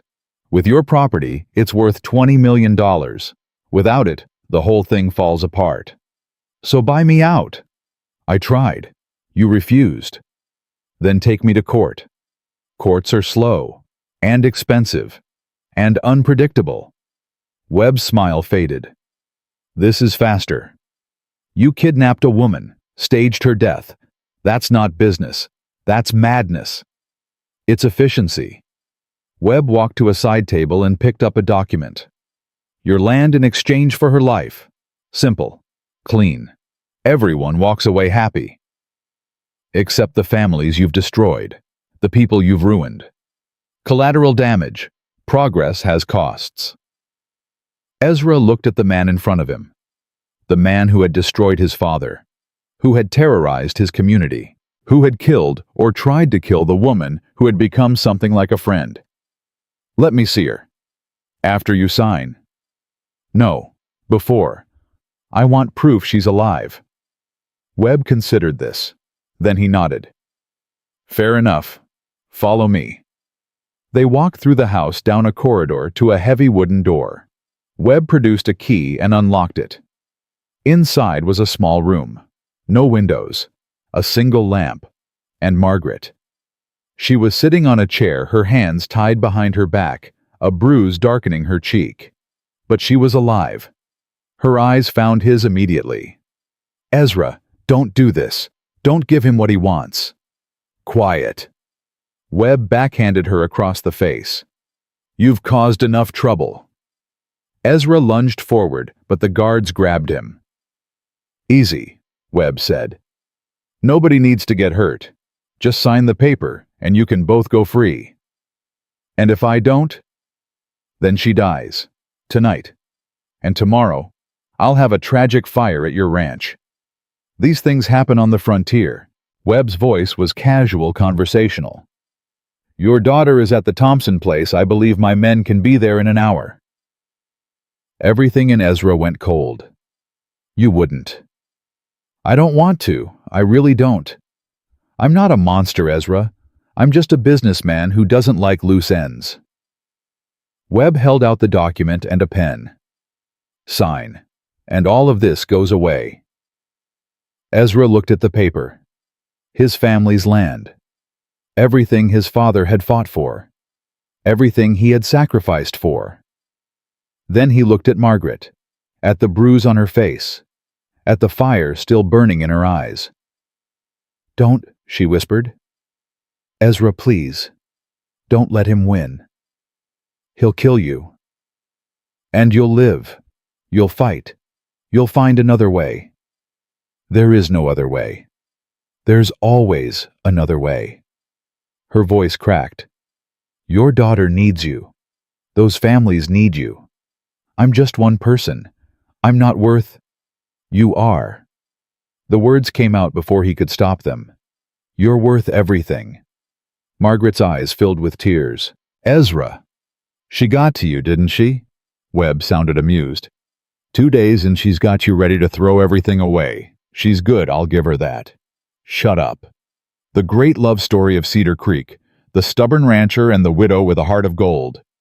Webb laughed. It's almost touching. Ezra looked at the pen, at the paper, at the man who held all the cards, and then he smiled. You made a mistake, Webb. Did I? You took her alive. You needed her as leverage against me. Ezra's smile widened. But if you kill her, you've got nothing. And you won't kill a child, not even you would go that far. Too many witnesses. Too many questions. You're gambling with her life.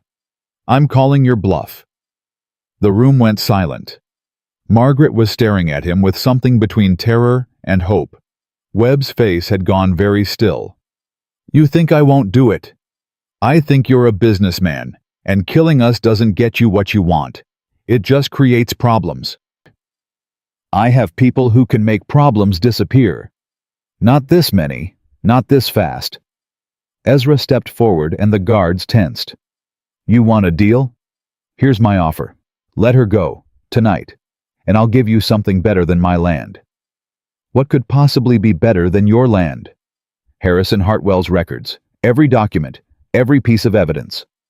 Webb went pale. You don't have those. Margaret hid them before your men grabbed her. She told me where. Ezra was bluffing. He had no idea where the records were, but he kept his voice steady. Let her go, and they're yours.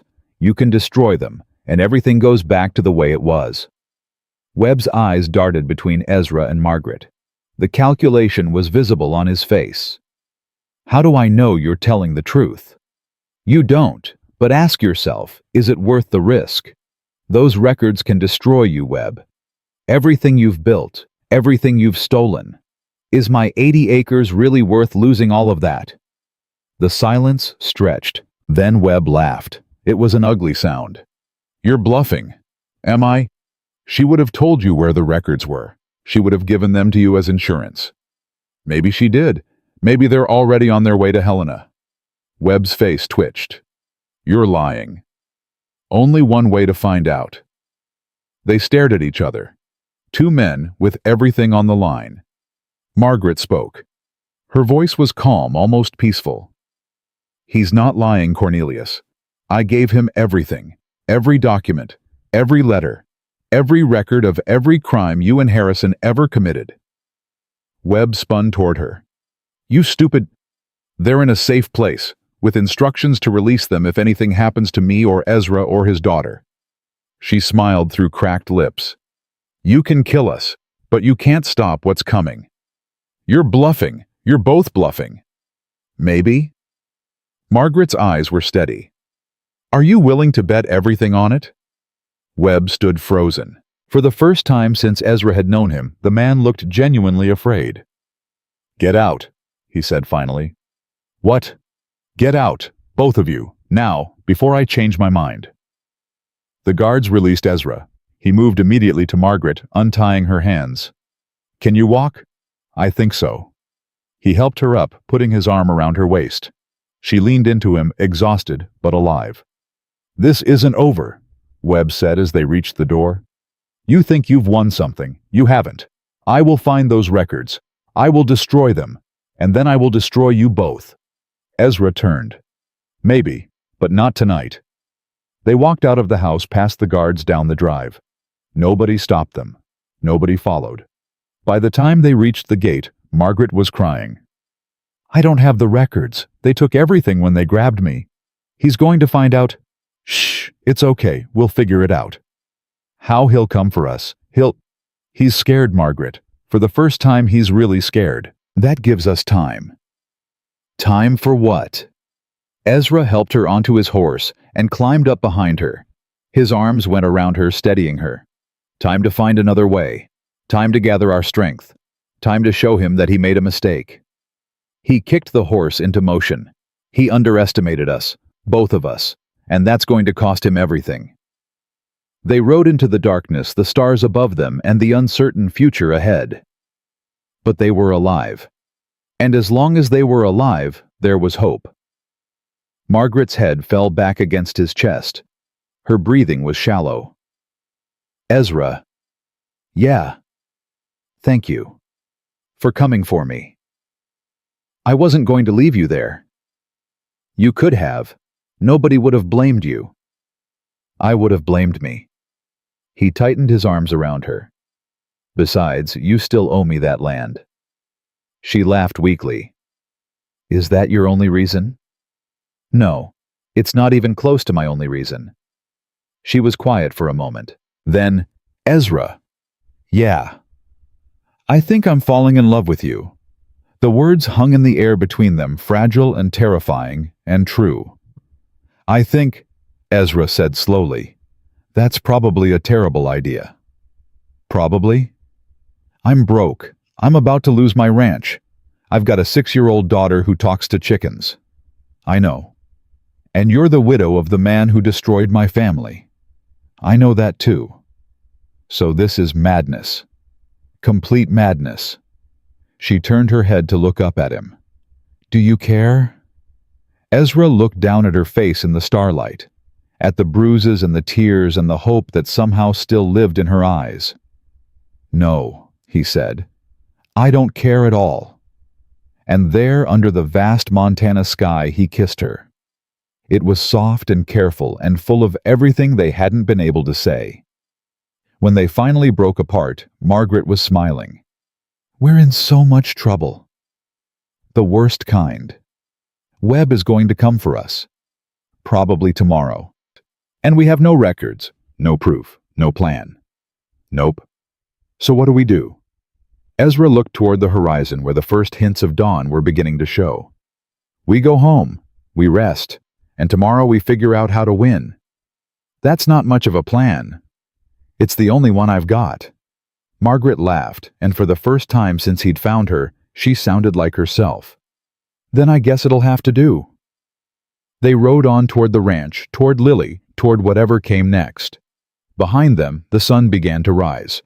They reached the Thompson place, just as the sun broke over the mountains. Martha Thompson was waiting on the porch, Lily asleep in her arms. The old woman's face flooded with relief when she saw them. "Thank the Lord. I was about to send my boys out looking for you."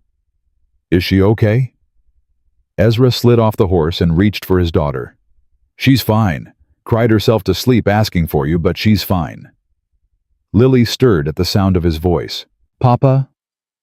"I'm here, little bird. I'm here." She wrapped her arms around his neck and held on tight. "You came back." "I'll always come back, always." Margaret dismounted slowly, wincing. Martha's sharp eyes took in the bruises, the torn dress, the exhaustion. "Lord have mercy. What happened to you?" "It's a long story," Ezra said. "Can we come inside?" Martha nodded and led them into her kitchen. Within minutes, she had coffee brewing and bandages ready. She cleaned Margaret's wounds with gentle efficiency, while Ezra held Lily and told Martha everything. When he finished, the old woman sat back and shook her head. "Webb's gone too far this time. Kidnapping, fake murders, threatening children." Her jaw set. "My husband worked with your father back in the day. Half the families in this valley lost everything because of Webb and that railroad." "I know. So what are you going to do about it?" "I don't know yet. The records Margaret had, they took them. Without proof. They didn't take all of them." Everyone turned. Margaret was sitting up straighter, her eyes suddenly bright. "What?" Ezra asked. "The records. I made copies, before I came to your ranch the first time." She grabbed his arm. "I sent them to a lawyer in Helena. A man Harrison never managed to corrupt. He's been holding them for me." "Why didn't you tell me?" "I was going to. But then Webb's men grabbed me and—" She stopped. "They never asked about copies. They assumed what they took was everything." "So there's still proof." "There's still proof." Ezra felt something shift in his chest. Hope. Real hope. "Can we get to Helena before Webb figures it out?" "It's a 2-day ride, maybe less if we push hard." "Then we push hard." Martha stood up. "You're not going anywhere in your condition, either of you. You need rest, food, clean clothes." "There's no time. There's always time to not die on the road." Martha's voice was firm. "A few hours won't make a difference, and my boys can ride with you. Safety in numbers." Ezra wanted to argue, but he knew she was right. He was exhausted. Margaret could barely stand. If Webb's men caught them on the road in this condition, it would all be for nothing. "A few hours," he agreed. "Then we go." He slept fitfully on Martha's couch, Lily curled against his chest. When he woke, the sun was high and voices were coming from the kitchen. He found Margaret sitting at the table with Martha and 3 young men. Martha's sons, all of them built like their father, had been broad and capable. "They've agreed to ride with us," Margaret said. "All the way to Helena." "You don't have to do this," Ezra told them. "Webb is dangerous. If he finds out you helped us—" "Webb took our uncle's farm," the oldest son said. "His name was Thomas and his jaw was set like granite. Drove him off his land and sold it for 10 times what he paid. Uncle Daniel died 3 months later. Broken heart, Ma says." "Webb's got a lot to answer for," the middle son added. "About time someone made him pay." Ezra looked at these young men, strangers who were willing to risk everything for justice. He thought about his father, who had tried to fight alone and failed. Maybe that had been the mistake. Maybe you couldn't fight monsters by yourself. "All right," he said. "Let's ride." They left an hour later. Martha stayed behind with Lily, who had cried when Ezra explained he had to go.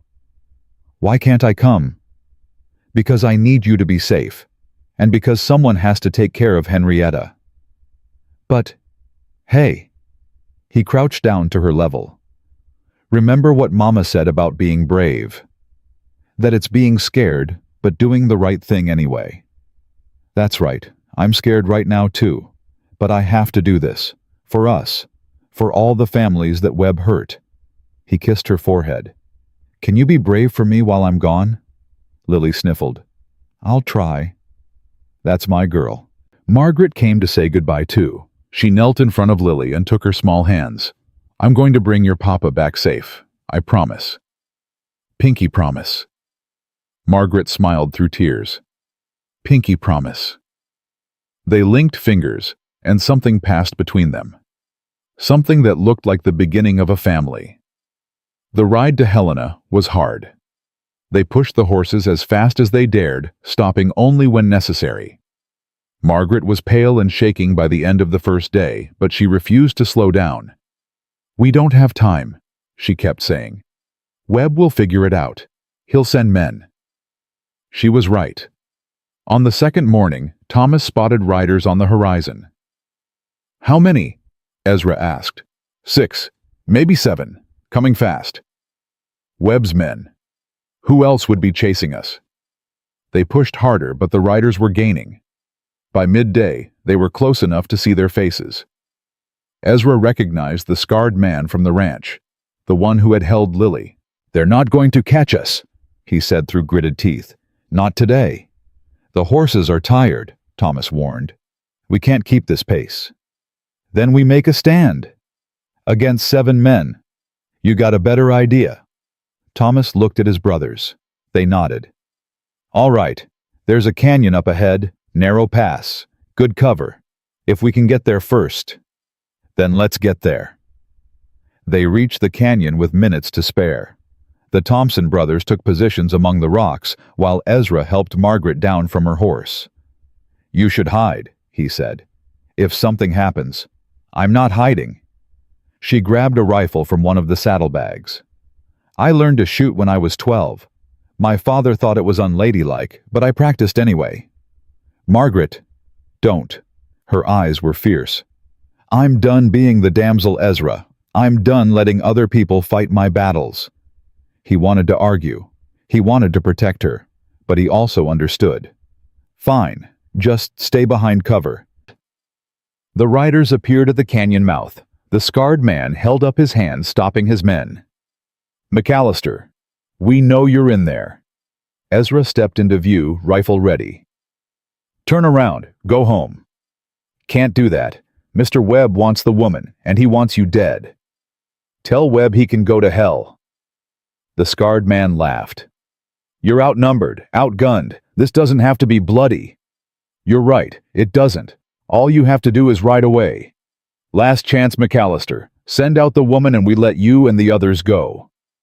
Ezra didn't even hesitate. "No." "Then you die." The first shot came from somewhere to his left. One of Webb's men fell from his horse. Chaos erupted. Gunfire echoed through the canyon. Ezra dove behind a rock, firing back. He saw Thomas take down another rider, saw the scarred man charging forward on horseback. Then a rifle cracked from behind him. Margaret. The scarred man jerked and fell. More shots. More chaos.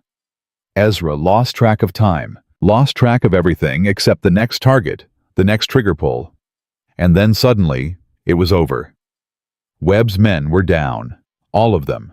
Some dead, some wounded, none in any condition to fight.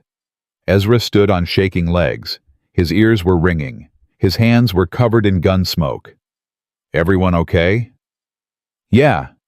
Thomas sounded shaken, but steady. "We're okay." "Margaret." She emerged from behind her rock, the rifle still in her hands. Her face was pale, but her eyes were clear. "I'm fine. I'm—" She looked at the scarred man's body. "I killed someone." "You saved my life." "I killed someone." Ezra went to her, took the rifle from her trembling hands, put his arms around her. "You did what you had to do. That's all any of us can do." She buried her face against his chest. "Is this what it feels like to fight?" "Sometimes. Sometimes it feels worse." "How do you stand it?" "You find something worth fighting for." He held her tighter. "And you hold on." They buried the dead, even Webb's men, and continued toward Helena.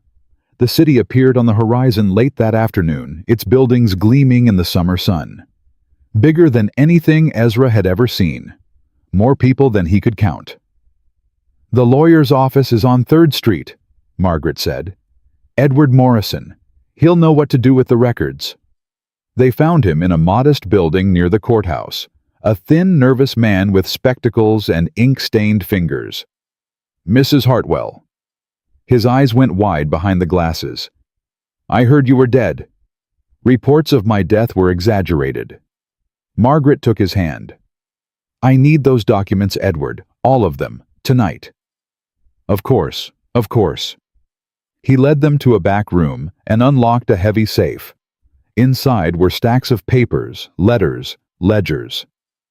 "I've kept everything, just as you instructed." Margaret spread the documents on the table. Her hands moved quickly, sorting, organizing. "This proves Webb bribed Judge Crawford. This shows the fraudulent foreclosures. This—" She stopped. Her face went pale. "What is it?" "This is a letter from Harrison to Webb, dated 2 weeks before my husband died." She read it, her voice shaking. "He's discussing arrangements, financial arrangements, for what happens after—" She looked up. "After Harrison's death." "I don't understand." "Harrison was sick. He'd been sick for months. He didn't tell anyone, but I knew. The doctors gave him 6 months." Margaret's eyes filled with tears. Webb knew. This letter proves Webb knew Harrison was dying, and that he planned to— She stopped. "Read further." "Oh God." "Margaret, what is it?" "Harrison didn't die of his illness." Her voice was barely a whisper. "Webb killed him, poisoned him." This letter discusses the arrangement Webb was to handle Harrison's departure in exchange for control of certain railroad assets. The room went silent. "Webb murdered your husband," Ezra said slowly. "And then he tried to murder you. He's been planning this for years, all of it." Margaret slammed her hand on the table. "He killed my husband. He destroyed your family. He's destroyed dozens of families, and he thought he could get away with all of it." "Not anymore." Edward Morrison cleared his throat. "If I may, I know the territorial governor, personally. If you're willing to present this evidence to him directly, I believe we can have warrants issued by morning." For Webb. For Webb, and everyone who helped him, judges, sheriffs, railroad officials. Morrison's voice was steady. "This is enough to bring down an empire." They met with the governor that night. It took 3 hours to present everything. 3 hours of questions, verification, shock. By the time they finished, the governor's face was gray. "I knew Webb was corrupt. I didn't know." He shook his head. "This is worse than I imagined." "Can you stop him?" Ezra asked. "I can do more than stop him. I can destroy him." The governor stood. "I'll have federal marshals on their way to Cedar Creek by morning. Webb will be in custody before sunset tomorrow." "And the families he hurt, the land he stole?" "That's more complicated. It will take time to unravel everything, but—" The governor met Ezra's eyes. "I give you my word. Every family that was wronged will have a chance at justice." Ezra thought about his father, about Sarah, about all the people who had suffered and died because of one man's greed. "Thank you," he said. "That's all we ever wanted. A chance." They rode back to Cedar Creek the next day. The federal marshals passed them on the road, a dozen men in blue coats riding hard toward town. Margaret watched them go with something like wonder in her eyes. It's really happening. It's really happening.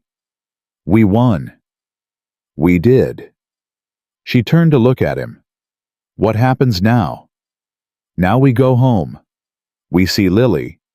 We figure out what comes next. Together. Ezra reached out and took her hand. Together. They arrived at the Thompson place to find Lily waiting on the porch. She screamed when she saw them and came running. Ezra caught her and swung her up into his arms. "Papa, you came back. I told you I would. Was it scary? Very scary. But I had help." He looked at Margaret. "Good help." Lily reached out her arms. "Can I hug her too?" Margaret stepped forward, tears streaming down her face. When Lily's small arms went around her neck, something broke open in her chest. Something that had been frozen for years. "I missed you," Lily said. "I missed you too, sweetheart." "Are you going to stay with us now?" Margaret looked at Ezra. He nodded slowly. "If your papa will have me." Lily pulled back and looked at her father very seriously. "Papa, say yes." Ezra laughed. It was the first real laugh he'd managed in days. "Yes, little bird, yes." The news of Webb's arrest spread through the valley like wildfire. People came from miles around to hear the story. Families who had lost everything showed up at the McAllister Ranch, wanting to thank the people who had finally brought Webb down. The governor kept his promise. Over the following weeks, land deeds were reviewed, foreclosures were reversed, and stolen properties were returned to their rightful owners. It wasn't everything. Some families had scattered, some had died, some had simply given up, but it was a start. Margaret used her fortune to help rebuild. She bought supplies, hired workers, funded lawyers. When Ezra protested that she was spending too much, she just smiled. This is what the money should have been used for all along. Not building empires, building communities. The 500 acres, the land that had belonged to Ezra's family, came back to him on a sunny morning in August. Margaret handed him the deed with trembling hands. "It's yours, free and clear." Ezra stared at the paper, at his father's name on the original survey, at the land he had thought lost forever. "I don't know what to say." "Say you'll use it. Say you'll build something good here." "I will." He looked up at her. "But not alone." "What do you mean?" He got down on one knee, right there in the dust of his family's land, with Lily watching from the porch, and Jed pretending not to cry. "Margaret Hartwell, you came to my door offering me land in exchange for one night.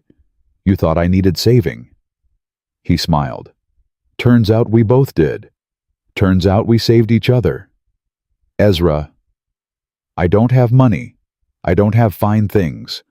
All I have is this land, this life, and a daughter who already loves you like a mother." He took her hand. "Will you marry me?" Margaret was crying, laughing, both at once. "Yes, yes, of course, yes." He stood and kissed her. Behind them, Lily cheered. The wedding was small, just family and neighbors, the people who had become their community. They held it on the hill where Sarah was buried. Ezra had asked Margaret if she minded, and she had said no. "She's part of your story, part of Lily's story. I want to honor that." So they stood before Sarah's grave and exchanged vows. Simple words. True words. When it was done, Lily placed a flower on her mother's cross. "Mama, this is Margaret. She's going to take care of us now." She paused. "But don't worry, I won't forget you. And Papa won't either. We just have more room in our hearts now." Ezra felt tears on his cheeks. Margaret squeezed his hand. "She's remarkable. She's her mother's daughter." 1 year later, the town of New Willow Creek held its first harvest festival. The town had grown from nothing, just a few families rebuilding on land that had been stolen and returned. But it had grown fast. Farmers, ranchers, a school teacher, a doctor, a general store. Margaret had insisted on funding the school. "Every child deserves an education," she said. "Every child deserves a chance." Ezra watched from the porch of their new house, bigger than the old cabin, with room for a growing family, as the celebration unfolded. Lily was running through the crowd, chasing the Thompson boys. Jed was sitting by the bonfire telling stories to anyone who would listen. And Margaret was in the center of it all, organizing Laughing Alive in a way she hadn't been when he first met her. She caught his eye and smiled. He smiled back. "Penny for your thoughts." Old Jed had wandered over a cup of cider in his hand. "Just thinking about how much has changed." "For the better." Ezra looked at his daughter, at his wife, at the community that had risen from the ashes of injustice. "Yeah, for the better. Your daddy would be proud." "You think so?" "I know so." Jed clapped him on the shoulder. "He fought for this valley his whole life. Died thinking he'd failed. But he didn't fail, Ezra. He planted seeds. You just helped them grow." That night, after the festival ended and Lily was asleep, Ezra and Margaret sat on their porch and watched the stars come out. "Happy?" he asked. "More than I ever thought possible." She leaned against him. "I spent my whole life looking for home. I thought it was a place. Turns out it was a person. 2 persons. Lily's part of the package. 3 persons." She took his hand and placed it on her stomach. "I was going to tell you tomorrow, but—" Ezra went still. "Are you saying—" "I'm saying that in about 6 months, Lily is going to be a big sister." He pulled her close and held her tight. Held on to everything he had. Everything he had almost lost. Everything he had found. "I love you," he said. "I love you too." Above them, the stars burned bright in the Montana sky. Somewhere up there, Sarah was watching. Ezra could feel it. And he knew with absolute certainty that she was smiling. Margaret had come to him offering land for one night. She had thought she was buying time, buying comfort, buying a moment of human connection in her cold, empty life. Instead, she had found something that couldn't be bought. Something that couldn't be sold or stolen or destroyed. She had found family. She had found home. And Ezra McAllister, the broke rancher with the stubborn heart and the talking daughter, had found the same. Not because of the land, not because of the money, but because they had both been brave enough to open the doors to all the rooms in their houses. Brave enough to let someone else inside. That was the real treasure. The one no railroad baron could steal. The knowledge that love wasn't something you purchased. It was something you built. Board by board, day by day, heart by heart. Until one morning, you woke up and realized that the broken pieces of your life had become something whole. Something beautiful. Something worth every scar. And that was the end of the story and the beginning of everything else.